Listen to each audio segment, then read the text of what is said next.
السلام علیکم. جی وعلیکم السلام. جی سر, میرا نام تحریم رفت ہے, میں جہلم سٹی سے بات کر رہی ہوں. محترم پرائم منسٹر صاحب, میرا سوال یہ ہے کہ آپ ہمیشہ ہی ریاست مدینہ کی بات کرتے ہیں, جسے سن کر بہت خوشی ہوتی ہے, لیکن وزیر اعظم صاحب, ریاست مدینہ کا آغاز تو غربت کے خاتمے کے لیے کیا گیا تھا. نبی کریم صلی اللہ علیہ وسلم نے غربت کے غریب مہاجرین کو امیر انصاری کا بھائی بنایا, جس سے غریب پہ بوجھ آنے کی بجائے امیروں کے وسائل غریبوں میں تقسیم ہوئے. لیکن آج آپ کے 3 سالہ دور اقتدار میں مہنگائی کا جن آپے سے باہر ہو چکا ہے. بجلی اور پیٹرول کی قیمتیں انتہا کو چھو رہی ہیں. اگر آپ واقعی وطن عزیز پاکستان کو ریاست مدینہ کا ماڈل بنانے میں مخلص ہیں تو پلیز ہمیں بتائیں کہ آپ کی حکومت مہنگائی کے سامنے بے بس کیوں نظر آتی ہے. بہت شکریہ. اچھا جی, اب میں اینڈ پہ آ رہا ہوں, تو اس لیے میں ضروری ہے کہ آپ ساروں کو اپنی جو ویژن ہے پاکستان کی وہ میں وہ بتاؤں کہ ویژن کیا ہے اور ہم کس طرح اس ویژن کی طرف جا رہے ہیں, تاکہ آپ کو یہ پتہ ہو نا قبلہ کون سا ہے ہمارا, ہم جا کدھر رہے ہیں. یعنی یہ جو ساری کوششیں کر رہے ہیں یہ کس منزل کی طرف ہے. دیکھیں, جب آپ نماز پڑھتے ہیں نا 5 وقت پہ, جب آپ اللہ سے صرف ایک ہی چیز نماز پڑھ کے مانگتے ہیں کہ اللہ ہمیں ان کے راستے پہ لگا جن کو تو نے نعمتیں بخشی, صرف ایک چیز مانگتے ہیں. یہ یاد رکھیں کہ وہ راستہ ہے, ہم منزل نہیں مانگ رہے, ہم اس راستے پہ چلتے ہیں, کیونکہ وہ راستہ, وہ منزل تو وہ اس پہ جو پہنچے ہیں وہ نبی صلی اللہ علیہ وسلم پہنچے ہیں, وہ تو ہم پہنچ نہیں سکتے. لیکن ہم اگر ان کے راستے پہ بھی چلے گئے تو یہ ملک بالکل ایک عظیم ملک بن جائے گا. یہ بنا تھا اسلامی فلاحی ریاست, یہ اس کا مقصد تھا پاکستان کا بننے کا. اب میں آپ کو بتاؤں کہ وہ راستے کے اندر کون سے اصول ہیں جن کے اوپر وہ مدینہ کی ریاست کھڑی ہوئی تھی, اور ان اصولوں کو ہم کتنا اپنا چکے ہیں. سب سے بڑا اصول یہ تھا کہ فلاحی ریاست بنی تھی غربت کم کرنے کے لیے, نچلے طبقے کو اوپر اٹھانے کے لیے بنی تھی, پہلی دفعہ دنیا کی تاریخ میں. میں پہلے یہ بتاؤں گا, تو پہلا یہ آبجیکٹو تھا. دوسرا, قانون کی بالادستی. 2 خلیفہ وقت, پہلے 4 میں سے 2 خلیفہ وقت عدالت میں گئے, جبکہ ان کا کیا کردار تھا, ان کا کیا سٹیٹس تھا, خلیفہ تھے, اس کے باوجود وہ عدالت میں جا کے کھڑے ہوئے صرف ایک چیز بتانے کے لیے کہ قانون کی حکمرانی ہے, طاقت کی حکمرانی نہیں ہے. تو دوسری چیز یہ کہ کتنی ہماری جد و جہد ادھر کدھر ہے, اس راستے پہ ہم نکلے ہیں یا نہیں نکلے. اور تیسری کہ جب لا الہ الا اللہ ایک انسان پڑھ لیتا ہے تو پھر کسی اور انسان یا کسی کے سامنے جھکنا شرک ہوتا ہے. لا الہ الا اللہ ایک انسان کو آزاد کر دیتا ہے, یہ بے شرمی سے, بے غیرتی سے, ہاتھ پھیلانے سے. ایک لا الہ الا اللہ ایک چھوٹے سے انسان کو بڑا انسان بنا دیتا ہے, ایک خوددار قوم. اور یہ 3 پرنسپلز پہ کھڑی ہوئی تھی مدینہ کی ریاست. جب ہمارے نبی صلی اللہ علیہ وسلم نے خط بھیجے پرشین ایمپرر کو, ایک سپر پاور, دوسری طرف رومن ایمپرر, بیزنٹائن ایمپرر ہرکلیس, اس کو جب خط بھیجا تو انہوں نے امداد مانگنے کے لیے نہیں بھیجا. انہوں نے یہ نہیں کہا ہمیں قرضے دے دو یا ہمیں ایڈ دے دو, ہمارے حالات بڑے برے, اور برے حالات تھے مسلمانوں کے. جو ابھی آپ نے سوال پوچھا, آپ نے ایک چیز 3 سال کی ابھی بات کی نا, آپ اگر تاریخ اٹھا کے پہلے 5 سال دیکھ لیں مدینہ کی ریاست کے, تو برے حالات تھے مسلمانوں کے. وہ دنیا کے عظیم ترین لیڈر بھی تھے, لیکن ایک دم حالات ٹھیک نہیں ہوئے. وہ اس راستے پہ لگے جس کی وجہ سے حالات ٹھیک ہوئے. وہ راستہ جو انہوں نے دکھایا, جو اصولوں پہ کھڑی کی, ان اصولوں نے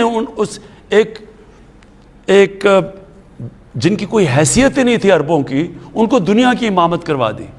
تو پہلے تو آپ کو سمجھنا ہے کہ کیا ہم ان اصولوں پہ چلنے کی کوشش کر رہے ہیں یا نہیں کر رہے ہیں.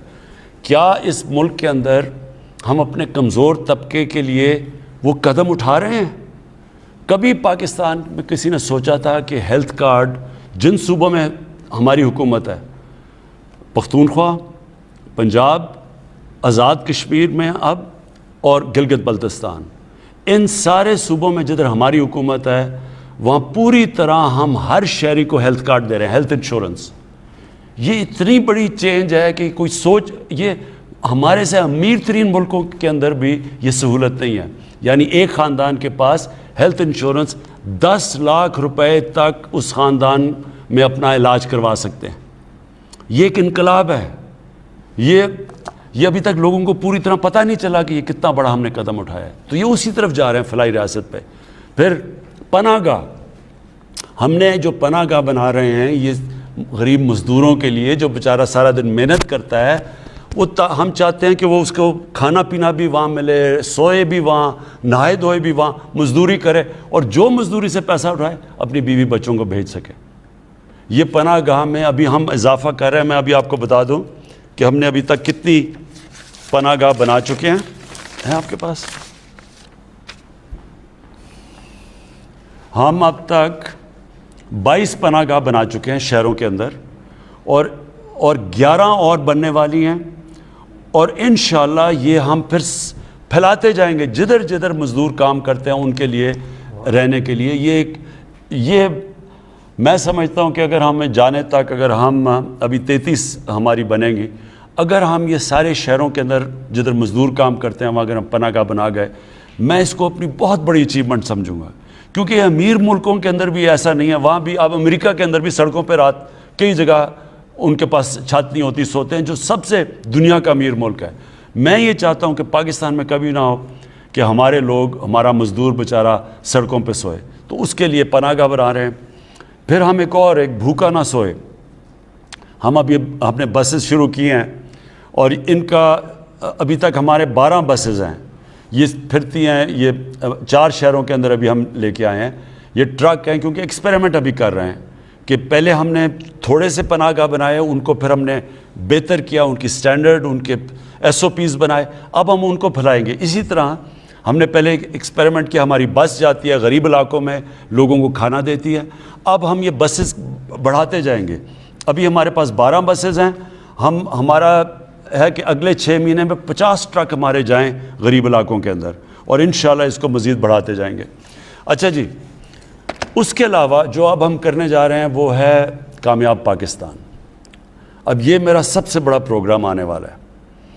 کامیاب پاکستان کے اندر کیا ہوگا کہ جتنے 40% جو ہمارے خاندان ہیں جو نچلے طبقے میں ہیں، ان کے لیے ایک گھر کے اندر ایک کو ٹیکنیکل ایجوکیشن ملے گا، سارے گھر کو ہیلتھ کارڈ ملے گا تاکہ وہ اپنا ان کا علاج ہو جائے۔ ایک ہم ان کو مائکرو فائنانس سے اپنا گھر بنا کے ان کو قرضہ لے کے دے رہے ہیں۔ یہ مائکرو فائنانس کمپنیز ہیں، وہ کیا کریں گی کہ اگر میں اپنا گھر بنانا چاہوں تو ان کو پہلی دفعہ پاکستان کی تاریخ میں فائنانس ملے گا، مائکرو فائنانس سے قرضے دلوائیں گے تاکہ وہ جو قسطیں دیتے ہیں اپنے کسی کرائے کے گھر میں رہنے کے لیے، وہی قسطیں دے کے ان کو اپنا گھر ہو جائے۔ یہ پاکستان کے اندر پہلی دفعہ چیز ہوگی، اور ساتھ پھر ہیلتھ کارڈ ملے گا۔ یعنی 4 چیزیں دے رہے ہیں، قرضہ، اور قرضے ملیں گے سود کے بغیر۔ تو شہروں کے اندر قرضے دیں گے تاکہ وہ اپنی کوئی چھوٹی سی بزنس کر لے، دیہات کے اندر قرضے دیں گے تاکہ کسان اپنی مدد کر سکے سود کے بغیر۔ یہ ہمارا انشاءاللہ اسی مہینے لانچ ہونے لگا ہے ہمارا کامیاب پاکستان، اور انشاءاللہ یہ ایک بہت بڑا ہے۔ پھر قانون کی بالادستی، تو پہلے تو فلاحی ریاست کی طرف ہم انشاءاللہ ہمارا پورا زور ہے کہ ہم، اور پھر میں نے آپ کو پہلے بتا دیا کہ احساس کا پروگرام ہمارا شروع ہو رہا ہے دسمبر میں۔ 40% غریب خاندانوں کو جو چیزیں کھانے پینے کی چیزیں ہیں ان کے اوپر ڈائریکٹ سبسڈی دیں گے، ہمارے پاس پورا ڈیٹا ہو گیا۔ دوسری چیز قانون کی بالادستی، یہ ہماری سب سے بڑی اس وقت جہاد چل رہی ہے۔ جہاد یہ ہے کہ پاکستان میں طاقتور ایک قانون اور غریب کے لیے دوسرا قانون۔ یہ جو قانون طاقت کی بالادستی ہے، اس کو قانون کی بالادستی میں لے کے آنا چاہتے ہیں، یہ سب سے مشکل کام ہے۔ اس میں مجھے آپ سب کی ضرورت ہے، کیونکہ یہ وہی قبضے گروپ ہیں جو کہ طاقتور ہیں، غریبوں کی زمینوں پہ قبضہ کرتے ہیں۔ یہ وہ سیاستدان ہیں، چوری کر کے پیسہ باہر لے گئے ہیں، اور ان کو ہاتھ ڈالو تو کہتے ہیں کہ جی آپ کی گورنمنٹ گرا دیں گے۔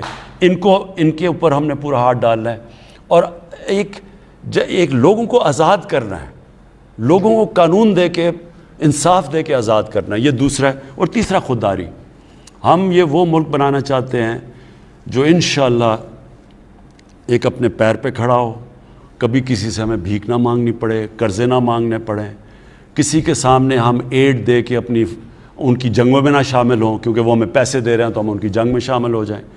ایک خوددار, ایک آزاد ملک. اور یہ بھی ایک جب قوم ایک فیصلہ کر لیتی ہے کہ ہم نے دنیا میں اپنی ہر پاسپورٹ کی عزت کروانی ہے, تو عزت تب ہوتی ہے جب ایک قوم اپنی خود عزت کرتی ہے. جب ایک قوم خود عزت کرتی ہے وہ خوددار قوم بن جاتی ہے, اس کی دنیا ریسپیکٹ کرتی ہے. تو یہ میرے 3 ایم ہیں, اور انشاءاللہ میری کوشش یہ ہے کہ 5 سال کے بعد اب یہ جو ہمارا ٹرم ختم ہوگی, لوگ دیکھیں گے 5 سال پہلے کیا تھا پاکستان کے حالات اور 5 سال کے بعد کیا ہے.